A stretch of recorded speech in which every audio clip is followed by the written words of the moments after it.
Bonjour. Le coupé 4 portes de Mazda avec porte arrière ouvrant par le vent a vu le jour pour la première fois sous la forme du prototype RX-EVOLV en 1999. Malgré une face avant complètement différente de celle du RX-8 de production, il était clairement visible ce qu'étaient les Japonais. Planification. Cette voiture, et donc aussi le modèle de série, n'a peut-être pas été créée du tout, car l'idée d'un nouveau modèle sportif équipé d'un moteur Wankel est peut-être déjà morte au milieu des années 1990. En 1995, Mazda a présenté le prototype RX-01. Celui-ci ne ressemblait pas du tout au RX-8, ne serait-ce qu'à cause de la carrosserie plus traditionnelle. Mais il avait quelque chose d'important sous le capot. Le moteur atmosphérique 13 BMSP Multi-Sideport, qui, après modification et prise sur le nom commercial Renesis, a finalement trouvé sa place dans l'article d'aujourd'hui. Les travaux sur la Mazda RX-01, entre autres, n'ont pas été poursuivis. En raison de la situation financière pas particulièrement bonne de la marque, un groupe d'ingénieurs a décidé de travailler sur le moteur. Lorsqu'ils ont testé ces versions ultérieures dans une Mazda MX-5 modifiée, les décideurs ont tout découvert et ont fait avancer les choses. Lorsque le prototype RX-EVOLV a fait ses débuts, le groupe motopropulseur avait également un nouveau nom, Renesis. Elle a également été conservée dans la RX-8 de production. Mais avant que ce modèle n'entre en production en 2003, il a été précédé par un autre concept, en 2001. Celui-ci ne différait pas beaucoup de la voiture de série. Nous avons le contexte historique derrière nous, il est donc temps de passer à la raison pour laquelle vous êtes venu ici. Traditionnellement, nous commencerons par... Heureusement, il n'y a pas grand-chose de négatif à dire sur le système électrique et électronique. Bien sûr, la RX-8 n'est plus une voiture particulièrement fraîche, mais les éléments les plus instables de ces catégories comprennent, entre autres, chauffage des sièges avant, dans les premiers modèles, et capteur de niveau de liquide de refroidissement défectueux. Le problème avec ces derniers est qu'ils sont intégrés au réservoir de fluide, vous ne pouvez donc pas acheter le capteur seul. Soit en cas de panne, c'est-à-dire lorsque l'indicateur de faible niveau de liquide s'allume, mais que le liquide est bel et bien là et va bien, on achète le réservoir entier, ou on débranche le bouchon et on vérifie souvent nous-mêmes le niveau de liquide. En ce qui concerne la carrosserie, nous avons le problème de la corrosion. Bien que sur cette question il y ait une situation où un rabbin dira oui, un autre dira non. Les plus vulnérables à la corrosion sont les premiers modèles RX-8, ainsi que les voitures qui roulaient sur des routes salées, ou passaient leur vie au bord de la mer. La rouille peut se cacher pratiquement partout. Sur les ailes, les bas de caisse, sur les vitres, y compris autour du pare-brise, dans le châssis, sur le plancher du coffre, sur le système d'échappement. Les voitures ayant subi un réglage visuel doivent être inspectées avec une attention particulière. Il arrive souvent que leur package style cache de mauvaises surprises. Il vaut également la peine d'examiner attentivement les jantes. Il convient de garder à l'esprit que les carrosseries de certaines voitures de 2003 à 2006 étaient en acier de trop mauvaise qualité, ce qui entraîne un développement plus rapide des efflorescences rouges. Les voitures de ces années doivent être examinées avec une attention particulière. Certaines versions étaient équipées d'éléments de carrosserie en aluminium, par exemple le capot, le couvercle du coffre ou les portes arrière. Cela résout le problème potentiel de corrosion à ces endroits, mais en cas de dommage, le remplacement ou la réparation peut s'avérer coûteux. Quant aux autres problèmes, il convient de prêter attention aux fuites des feux arrière, même dans les voitures rénovées. Dans les cas extrêmes, cela entraîne une accumulation d'eau dans les lampes. Les plus vulnérables sont les voitures fabriquées jusqu'en 2005, puis l'étanchéité de l'éclairage a été améliorée, mais cela n'a pas complètement éliminé le problème. Certaines personnes utilisent de tels joints améliorés dans leurs anciennes Mazda. D'autres préfèrent percer des trous de drainage. Le plus gros problème semble être celui de la direction assistée. Habituellement, la cause de la panne est que le tuyau de trop-plein du liquide de refroidissement fuit, ou plutôt son raccordement à la partie supérieure du vase d'expansion fuit, ce qui entraîne l'inondation des connecteurs électriques du système de direction assistée. Si la corrosion n'est pas encore apparue, le remplacement du câble concerné, un élément un peu plus long, est recommandé, et le séchage des connexions peuvent aider. Il ne se passe pas grand-chose en suspension, les biellettes stabilisatrices de l'essieu avant peuvent trembler, ou les ressorts peuvent être corrodés. Sur les premières Mazda RX-8, les triangles inférieurs avant défectueux ont été remplacés dans le cadre d'une campagne de service. Les freins de la Mazda RX-8 sont fiables et efficaces. Si l'utilisateur n'est pas en faute, il doit travailler comme il se doit. D'autant plus que ce coupé est une voiture relativement légère, de sorte que le système de freinage ne se surmène pas. Bien entendu, ce commentaire s'applique à une utilisation normale. Les participants réguliers aux événements sur piste devraient au moins envisager de meilleures plaquettes de frein, un meilleur liquide de frein ou même des conduites de frein tressées en acier. En ce qui concerne les pads eux-mêmes pour ce type d'application, EMC Yellowstuff est l'un des choix les plus populaires depuis des années, et de nombreux propriétaires font également l'éloge des pads Mintex 1144 ou Hawk Performance HP+. Bien que le groupe motopropulseur RX8 soit basé sur les anciens moteurs 13B, de nombreux changements ont été introduits, notamment l'absence de turbocompresseur. Encore une fois, avant que la dernière génération de la Mazda RX-7, c'est-à-dire FD, n'entre sur le marché, les moteurs 13B étaient disponibles en variante atmosphérique et turbocompressée. De plus, l'emplacement des canaux d'échappement des gaz d'échappement a été modifié, ce qui, d'une part, était l'une des mesures permettant une réduction significative des émissions d'hydrocarbures, même de moitié par rapport au 13B RI avec RX-7FD, au prix de la nécessité d'utiliser ce qu'on appelle veste d'eau. Lors des tests de pré-production, il a été découvert que sans chemise d'eau, la zone autour des canaux d'échappement était rapidement obstruée par des dépôts de carbone, ce qui rendait les moteurs incapables de fonctionner. Initialement, les moteurs étaient proposés en version à 4 ou 6 canaux d'admission, appelés en anglais 4 ports ou 6 ports, ou simplement Standard Power et High Power, le tout d'une capacité de 1308 cm3, ou plutôt, comme il s'écrit généralement, 2 par 654 cm3. Sur notre marché, les versions les plus courantes sont de 192 et 231 chevaux, la première est à 4 canaux, la seconde à 6 canaux. Sur le marché japonais, au cours des premières années de production, même une variante de 250 chevaux, connue sous le nom de Type S, était proposée. Il y en avait d'autres, mais cela ne vaut pas la peine de trop s'inquiéter à leur sujet, car dans de nombreux cas, les points forts variaient peu en fonction du marché cible. Une autre chose est que de nombreuses Mazda RX-8 ne répondent de toute façon pas aux paramètres d'usine et que les résultats sur les dynamomètres de châssis sont parfois médiocres, voire plusieurs dizaines de chevaux pire que prévu. Du point de vue du conducteur, les deux types de moteurs se distinguent très facilement. Le plus faible a une coupure programmée à 7500 TR-min. La puissance maximale est atteinte à 7200 TR-min, et la plus puissante moins à 9000 TR-min. Puissance maximale à 8500 TR-min. Il n'en reste pas moins que si quelqu'un se soucie du RX8, il devrait éviter les voitures dès le début de la production, surtout de 2003 à 2005 à moins que le moteur ne soit remplacé ou révisé. Les premières unités d'entraînement consommaient non seulement trop peu d'huile moteur, ce qui avait un impact négatif sur la durabilité des joints, mais avaient également des bobines d'allumage instables. Cette dernière caractéristique est restée avec le RX8 jusqu'à la fin de la production. Les bobines, ainsi que les bougies et les fils, doivent être remplacés tous les 50 000 au maximum.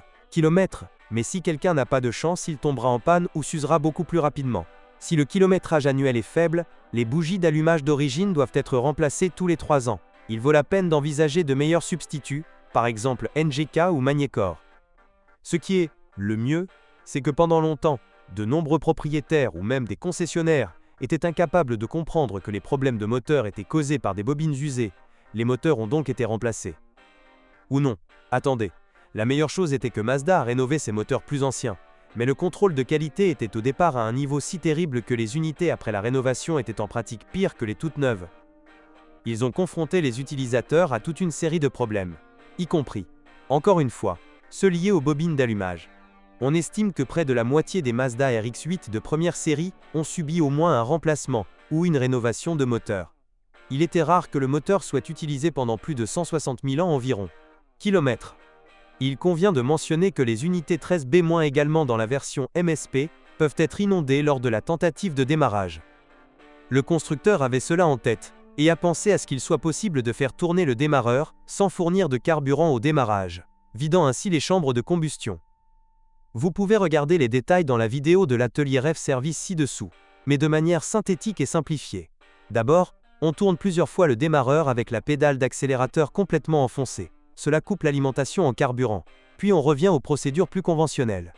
Les chances de succès augmentent si le système d'allumage et la batterie sont en bon état.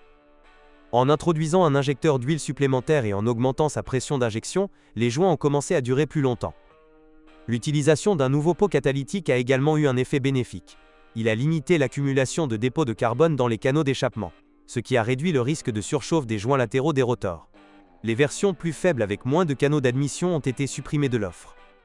Malheureusement, la modernisation de 2008 n'a pas éliminé tous les problèmes. Une grande attention doit encore être accordée, entre autres, système de refroidissement. Une modification courante consiste à accélérer le moment où les ventilateurs du radiateur passent à la vitesse supérieure. De plus, de nombreuses personnes achètent mieux que les remplacements de radiateurs d'origine. Les problèmes de refroidissement constituent également un argument sérieux contre l'ajout par exemple d'un turbocompresseur, même si certains essaient quand même, parfois même avec de bons résultats. Il est recommandé d'installer un capteur de température de liquide sensible à l'intérieur, car le capteur standard s'arrête d'abord à une lecture de 70 degrés Celsius, puis ne se déplace qu'après avoir dépassé 90 degrés. Parfois, il réagit même plus tard. Selon de nombreuses personnes, la lubrification du moteur reste une question ouverte, bien que le constructeur ait recommandé dès le début l'huile 5W30. En raison des difficultés de sélection de celle appropriée, il est plus sûr d'utiliser simplement de l'huile Mazda. Certains affirment que la première série RX8 fonctionne mieux avec de l'huile 10W40, tandis que la deuxième série, grâce à des modifications du système de lubrification, peut utiliser de l'huile 5W30. D'autres encore, afin de réduire la consommation d'huile du moteur, versent de l'huile pour moteur à 2 temps dans le réservoir.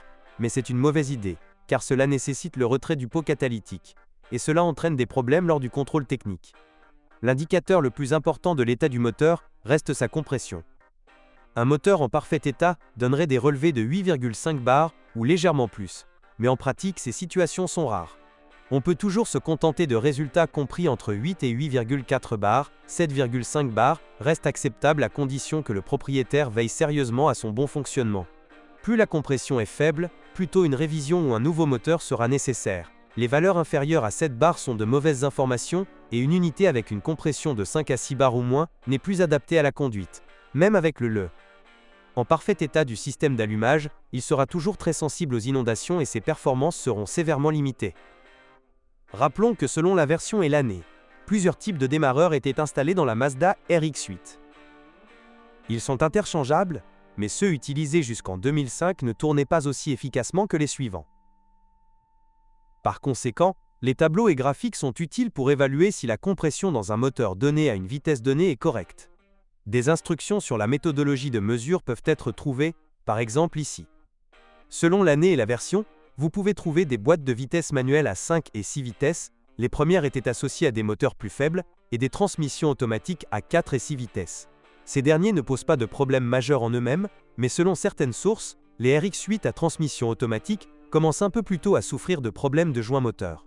Ils disposent également d'un arbre de transmission lourd et conventionnel, tandis que les véhicules à transmission manuelle utilisent des arbres en composite de fibre de carbone. Cependant, une conduite brutale n'est pas particulièrement bonne pour les boîtes de vitesse manuelles des voitures de la première série. Elles sont un peu trop délicates, ce qui crée un risque de problème lors de l'engagement des vitesses individuelles. La durabilité de la transmission a été améliorée lors du lifting. Les voitures plus récentes méritent également d'être recommandées car le rapport de transmission final a été raccourci. Au lieu de l'ancien 4444/1, on a utilisé 4777/1, ce qui a amélioré la dynamique, en particulier lors du démarrage à l'arrêt. Le problème est que c'est également un excellent choix car il n'existe tout simplement pas de concurrence directe de même nature sur le marché. De plus, les derniers modèles sont clairement meilleurs que les premiers, mais l'opinion à leur sujet est encore mauvaise en raison des maladies infantiles des voitures de la première série. Si quelqu'un n'est pas convaincu, les avantages de la Mazda RX8 incluent, entre autres, de bonnes caractéristiques de conduite, même améliorées après le lifting et dans certaines versions spéciales, comme la R3 ou le Spirit Air, et un intérieur dans lequel 4 adultes peuvent voyager dans un confort relatif. Mais maintenant veuillez noter, tous les prix indiqués ci-dessus concernent la Mazda RX8 de première série. La deuxième série est le Corbeau Blanc en Europe, sur mobile.de, il existe un exemplaire de la version R3 du marché japonais. Et cela signifie bien sûr que le volant est du côté droit. Il existe des RX8 restylés à conduite à gauche, mais il est probablement plus facile d'en mettre la main aux États-Unis. Jusqu'à présent, l'exemplaire le plus cher de la deuxième série vendu sur la plateforme d'enchères Bring a Trailer, version Grand Touring, voiture avec un kilométrage d'environ 7200 km, a été vendu il y a 2 semaines pour 28 000 zloty polonais. Trou. Les exemplaires les mieux entretenus avec un kilométrage légèrement plus élevé peuvent être achetés pour environ 20 000 zloty polonais. Trou. Pour faire simple, ce n'est pas facile. Cette voiture vous présente tellement d'obstacles de diverses manières que vous devez être vraiment déterminé à l'acheter.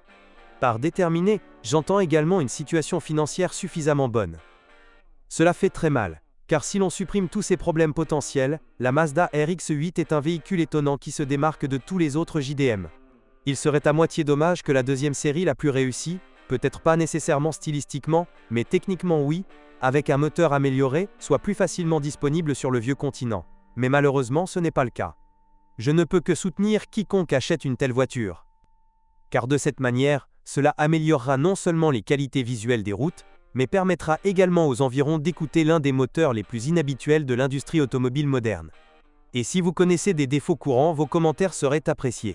Bonjour les amis. Vous cherchez une voiture d'occasion? Vous devez prêter attention au site web carm.pro. Carm.pro est grand catalogue de voitures, moteurs, boîtes de vitesse. Et le meilleur, c'est que vous pouvez trouver des informations sur les pannes de n'importe quelle pièce. Complètement gratuit. Allez sur le site web carm.pro et découvrez tous les éventuels points faibles des voitures d'occasion.